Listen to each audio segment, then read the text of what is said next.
So we got a lot of, I mean, it's Christmas break, but we got a lot of news happening when it comes to the presidential election season, including Elizabeth Warren is having fundraising issues right now. Yeah, it turns out she just put out an urgent alert that her fundraising is down 30% compared to last quarter.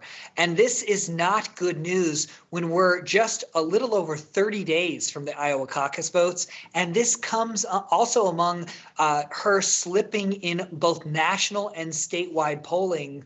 It's not good when you don't have polling on your side.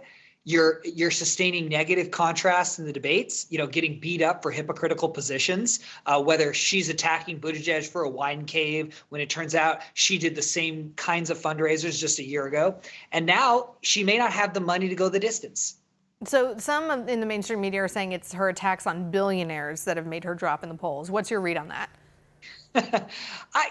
It's never a bad thing in Democratic primary politics to bash big banks and Wall Street and billionaires, the 1%. That's actually a winning formula for her. I mean, as we know, it's ridiculous that her 2% tax increase can't pay for even a shred of the giant big government growth that she's proposing.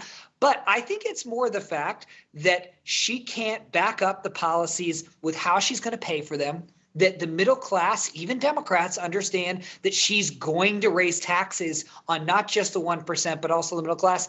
And it's this, it's the do as I say, not as I do mentality that seems to be sinking her. So, I mean, Kamala Harris had to drop out because she ended up not having enough money. And she said the reason she was dropping out is because she counted her pennies and realized she didn't have enough money. Is it possible that Elizabeth Warren will be forced out before the Iowa caucus? Oh my gosh. Probably not.